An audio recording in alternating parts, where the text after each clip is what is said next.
السلام علیکم، میں دانیال محمد۔ آج میں چھوٹی سی کہانی سنانے جا رہا ہوں جو میرے دوست کی ہے۔ ایک دن کی بات ہے کہ میں اپنے دوستوں کے ساتھ ایک میدان کی طرف جا رہا تھا۔ اس میدان کے اندر جیسے تشریف لے گئے، وہاں بہت سارے بچے کھیل رہے تھے۔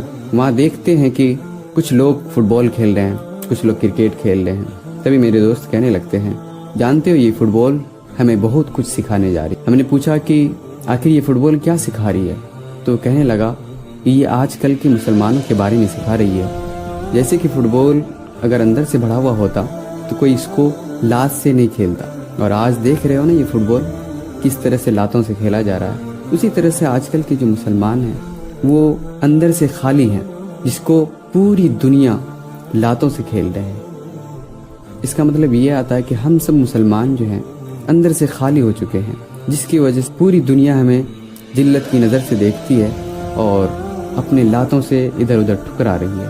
ہمیں چاہیے کہ مسلمان کے ہوتے ہوئے ہم سب کو دلوں کے اندر وہ چیز کو پیدا کریں جس سے کہ پوری دنیا ہم سے خوف کھائے۔